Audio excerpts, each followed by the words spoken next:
A cisânia se instaurara, desacordo total de opiniões. Uns apregoavam a necessidade de uma guerra imediata para o angario de energias rápidas e abundantes, instantaneamente. Outros julgavam mais compensatório o aumento populacional para a coleta mais certa e contínua, num constante prover. Outros ainda diziam que a obsessão em massa era a solução mais adequada. Um cabo de guerra interminável e sem aparente vencedor. Eu, de minha parte, olhava aquilo tudo num único pensamento. Até quando? Até quando sofrerei com essa raça adúltera e pecadora? Frase que me fez estacar, empalidecer e sentar repentinamente na cadeira. Era isso? Uma frase do famigerado cordeiro? Onde ouvira eu a tal criatura assim falar? Entretanto, tinha a mais absoluta certeza que era ele o autor.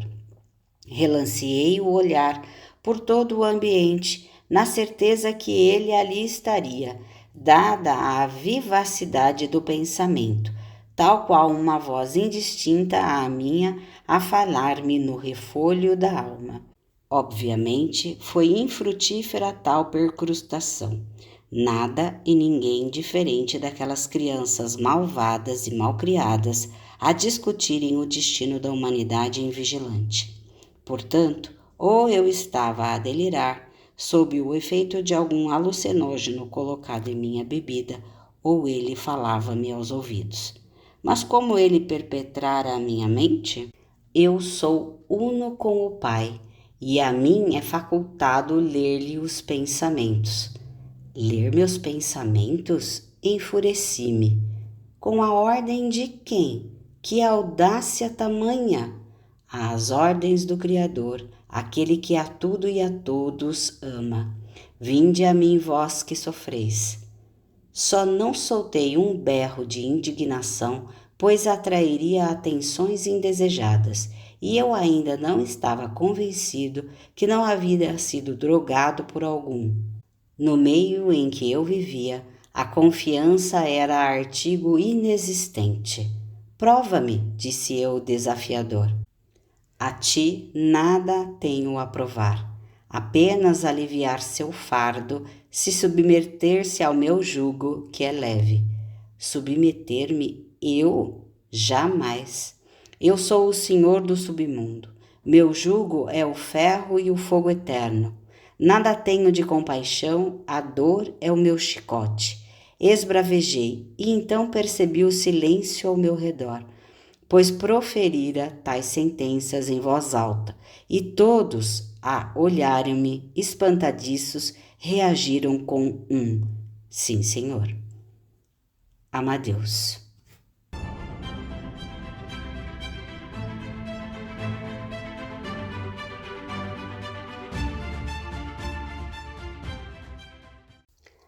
Era como deixar-me envolver por suaves fios de seda luminosos e irresistíveis. E naquele instante instei-me a resistir. Fechei minha mente a tamanha sedução e voltei todo o meu rigor e, por que não dizer, ódio aos participantes da reunião. E aos berros determinei as ordens necessárias e providências a serem tomadas das decisões que brotaram do meu ser na mais extrema crueldade.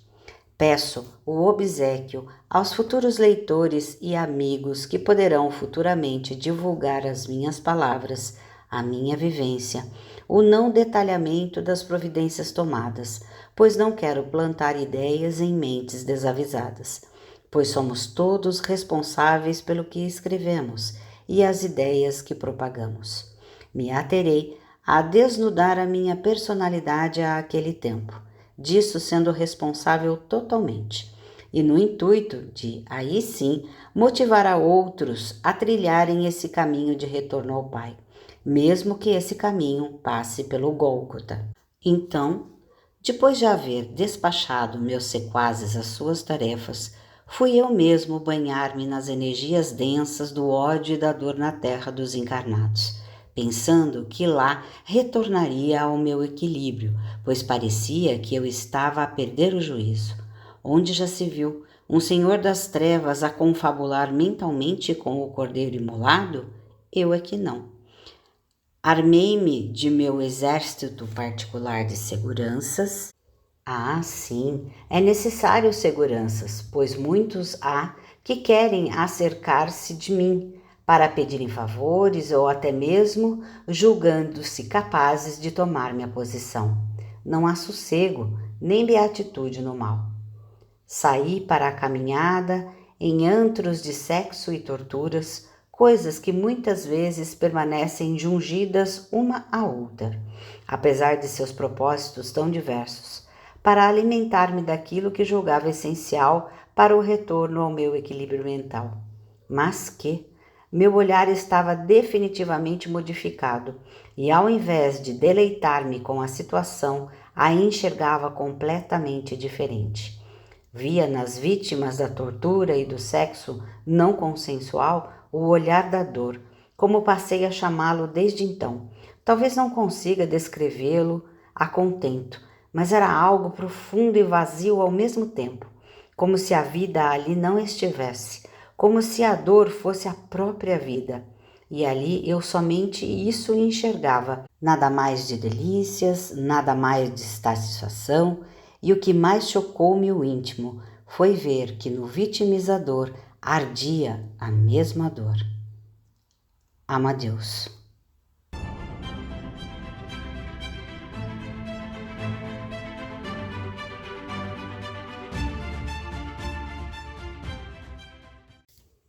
Meu reino não é deste mundo, ecoava em minha mente enquanto eu perpassava os olhos por aqueles sítios que eu supunha me pertencer. Enquanto isso se dava, eu me questionava de como é que tinha em minha mente os ensinos do Cordeiro. Qual versos decorados de cantigas aprendidas na tenra infância? Talvez até poderia citar versículo e capítulo, mas essa não era a realidade. A realidade era que haviam duas mentes pensantes em uma mesma cabeça, e por mais que eu tentasse suprimir uma delas, não lograva êxito.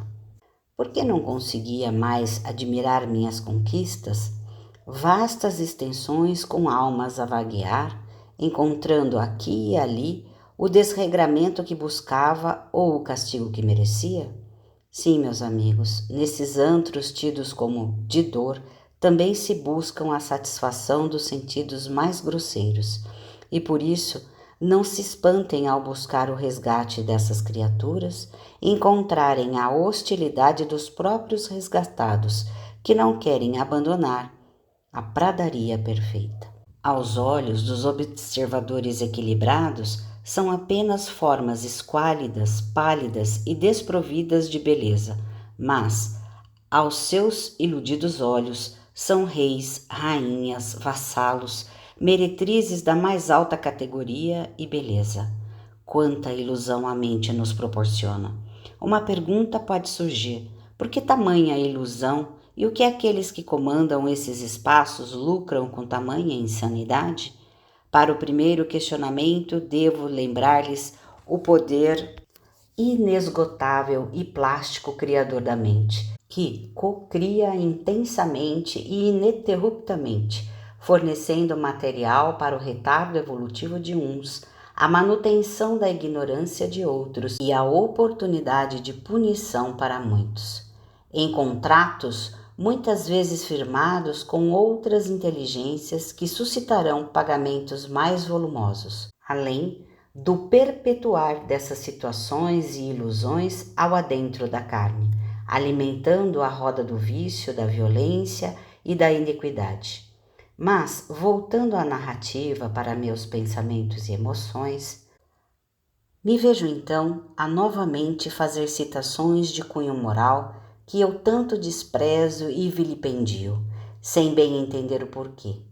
E mais uma vez eu ouço: eu sou uno com o Pai. Ninguém pode ir a Ele senão por mim. Resolvi então esticar essa conversa para ver até onde essa minha loucura me levaria, sem sequer supor que, uma vez instaurada em nós a luz da evolução, ela jamais desiste de brilhar. Amadeus.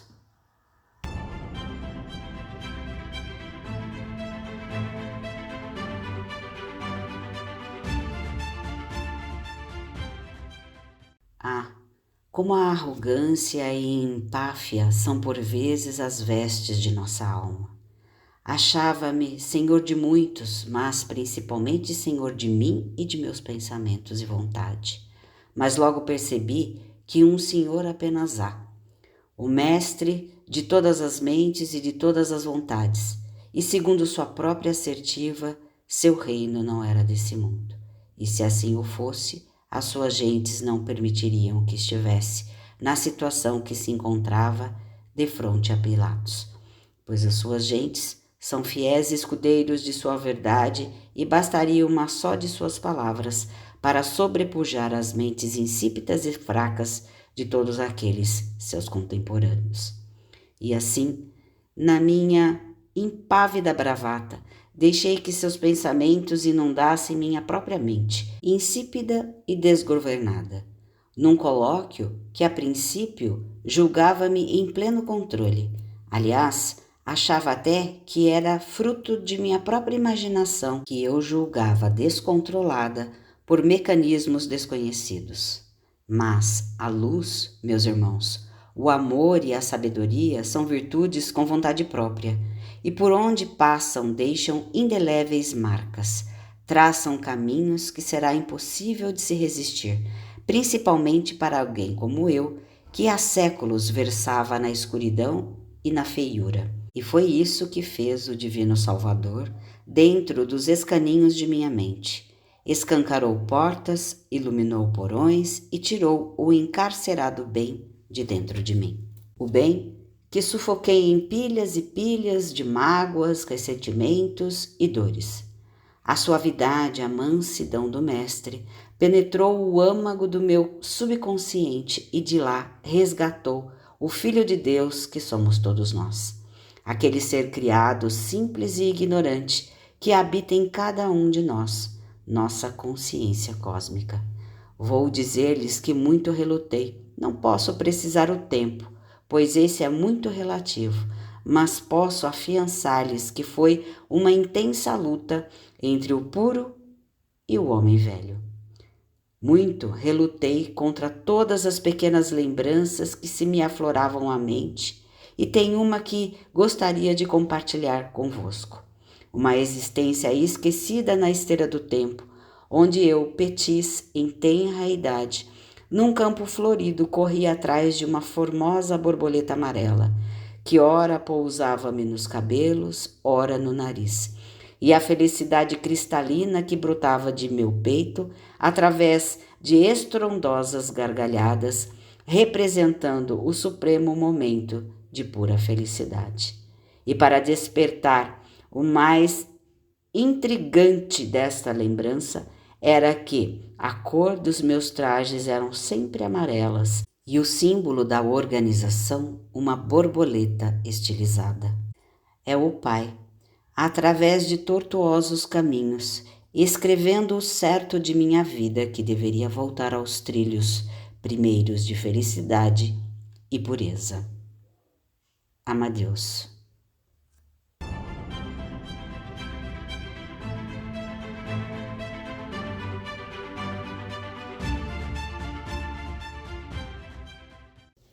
A antítese de tudo quanto é bom era o demonstrativo de meus passos, e enquanto eu divagava caminhando por entre meu reino, entre aspas, olhando sem ver nem sentir, cismava.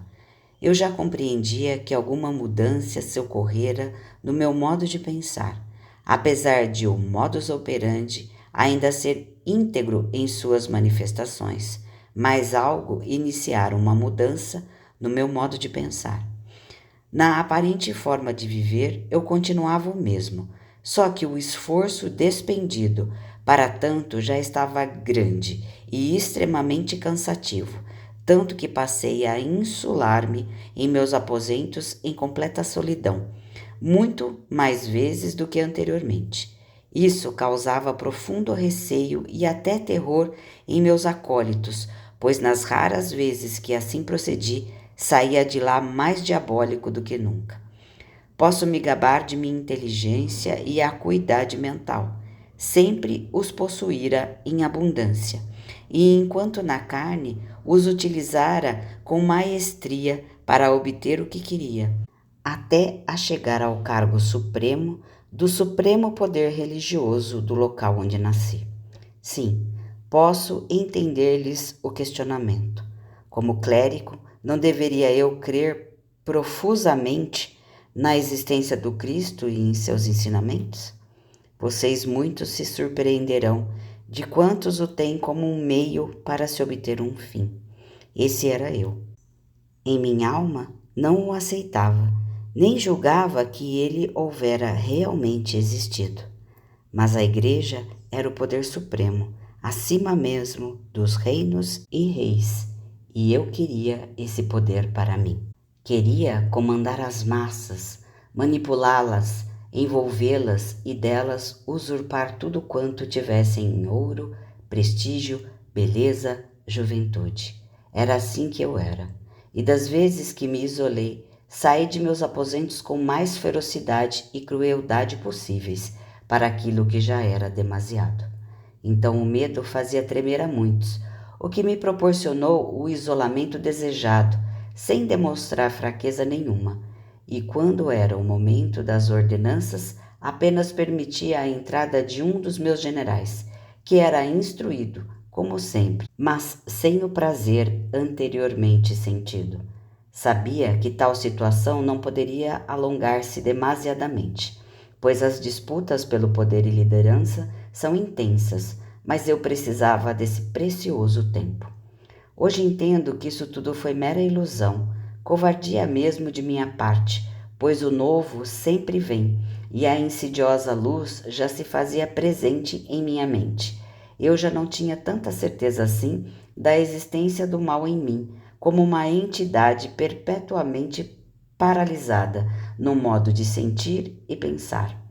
A curiosidade pode vir-lhes aos corações para saber de minha reação ao desencarnar e confirmar a existência de Jesus, da realidade de seus ensinamentos. Posso dizer-lhes que foi como uma criança mimada, defrontada com a primeira negativa em seus caprichos. Ódio puro. Amadeus.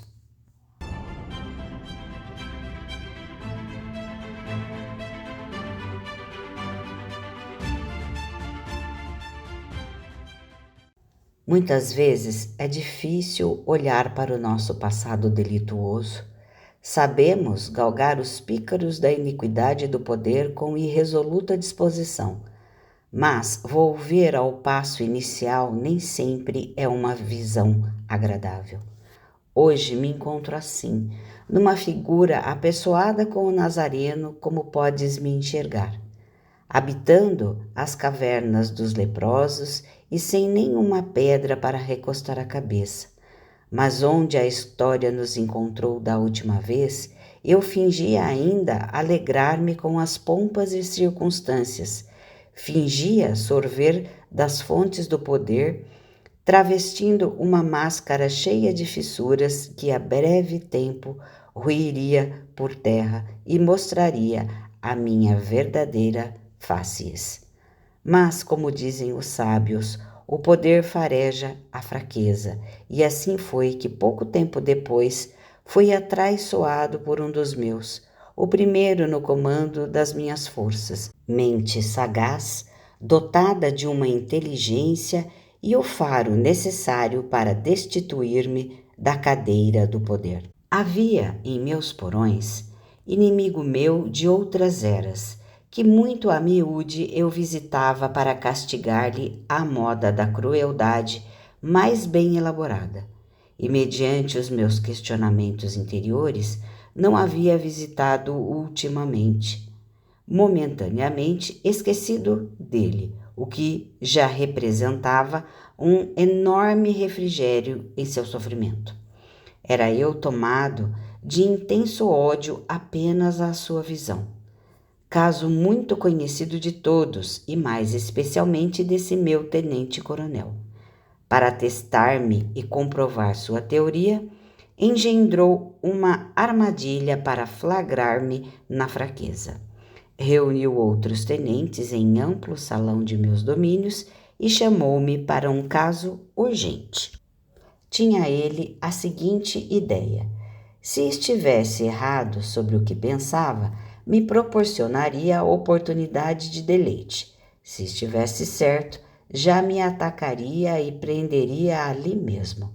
Em ambas as situações, sairia ganhando. Bem sabem que nessas paragens o que domina é o temor, e aquele que não mais o inspira é, consequentemente, substituído por outro de igual ferocidade. Nem preciso dizer-lhes o que aconteceu, pois na verdade aquele farrapo de criatura que agora eu enxergava com a justa visão não despertou em mim nenhuma nesga de ódio. Não posso dizer que senti compaixão, pois esse sentimento não era em mim ainda desenvolvido. Fora pego em flagrante, e todo o castelo ruiu nesse instante. Era chegada a minha hora de ser vítima de meus próprios atos. Amadeus.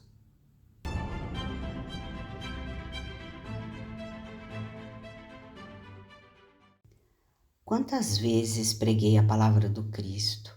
Quantas e quantas vezes contei a história do convertido de Damasco e outras tantas de incrível valor essencial para a moral daqueles que postulavam a cristandade.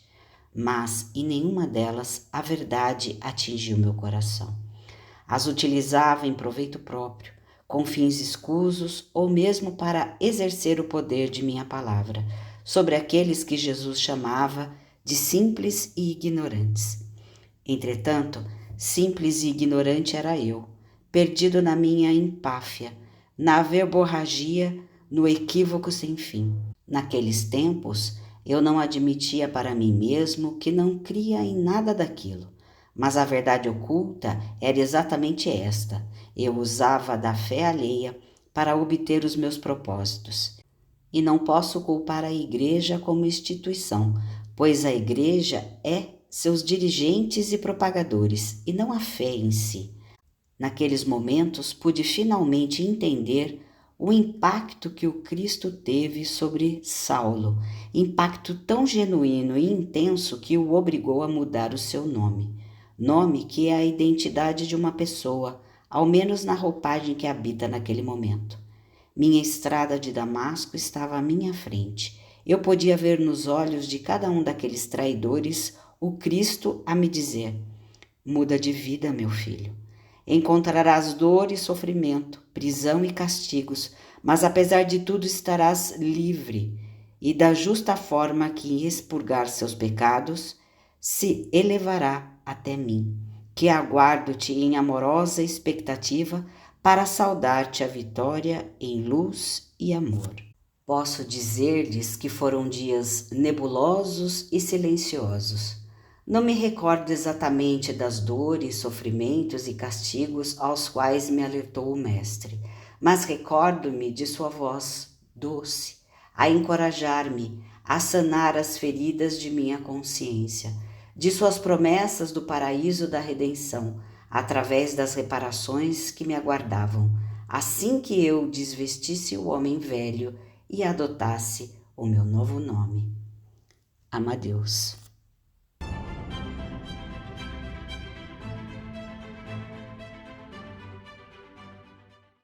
Para que falar-lhes de meus sofrimentos, sendo que cada um pode desfiar um rosário deles, pois nenhum de nós está isento de um passado de dor, buscado, plantado pelas nossas próprias mãos.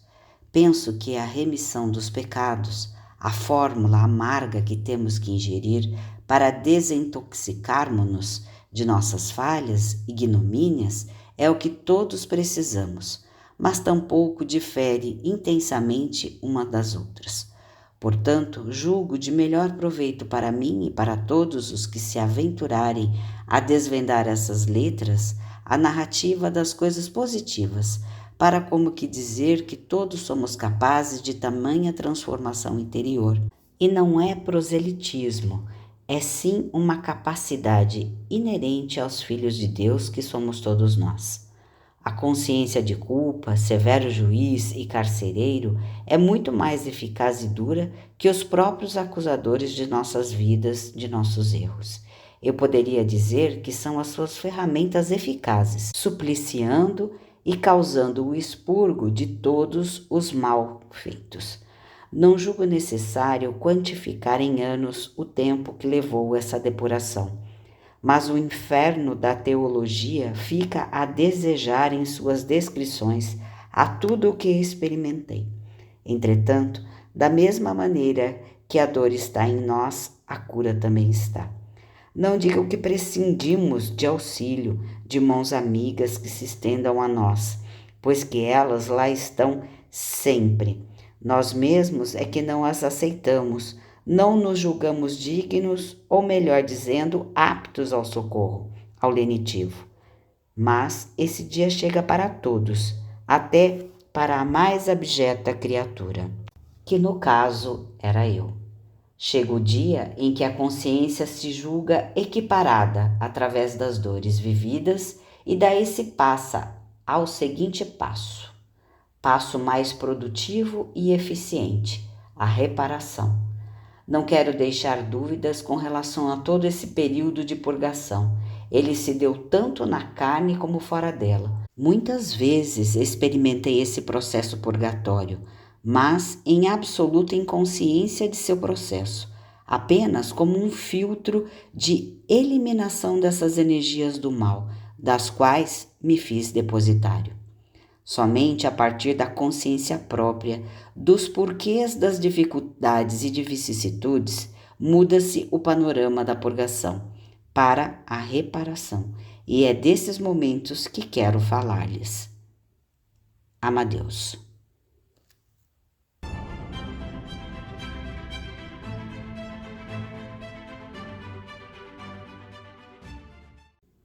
Já se vai distante o tempo do sofrimento autoimposto, onde as chagas abertas representavam todas as falhas de caráter, como a demonstrar toda a podridão que me ia por dentro. Fiquei muito tempo a consumir-me em culpas, em pensamentos repetitivos, num suplício eterno, conforme muitas teologias, mas graças a Deus que não são jamais eternas, e como se diz no ditado popular, não há mal que sempre dure. E quando minha consciência se julgou saturada de sofrer na inatividade, os mesmos pensamentos que me levaram à derracota material ressurgiram com intensidade. Passagens bíblicas, as bem-aventuranças que tantas vezes citei, com a soberba sacerdotal, minha característica, as parábolas, como que se desenhavam em minha mente, tais quadros vivos e coloridos à minha frente, em intervalos regulares e cada vez mais frequentes, até que um dia bradei: que queres de mim, Senhor? Já não me encontro entregue ao inferno? Os demônios não vêm alimentar-se das minhas feridas? Quanto mais de dor preciso experimentar ao reviver tudo quanto ensinei, desprezando? Claramente uma voz doce e meiga se fez ouvir em meio a essa gritaria: vinde a mim, vós que sofreis, que eu vos aliviarei. Incrivelmente aquele doce falar caiu como bálsamo sobre meus pensamentos atribulados, e pude finalmente descansar e dormir por breves momentos, esquecendo onde me encontrava e por que sofria.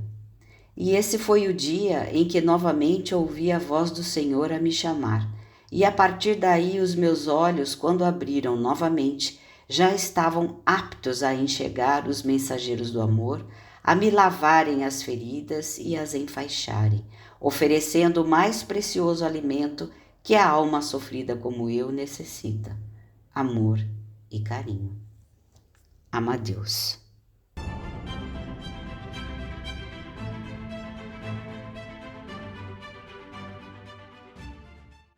Se aproxima o fim de minhas histórias de desventuras, de equívocos, de desacertos, mas aproxima-se mais e mais o dia em que poderei estar mais intimamente entre vós, colaborando com a jornada daqueles que, como eu, se equivocam com as palavras, com os trajes sacerdotais.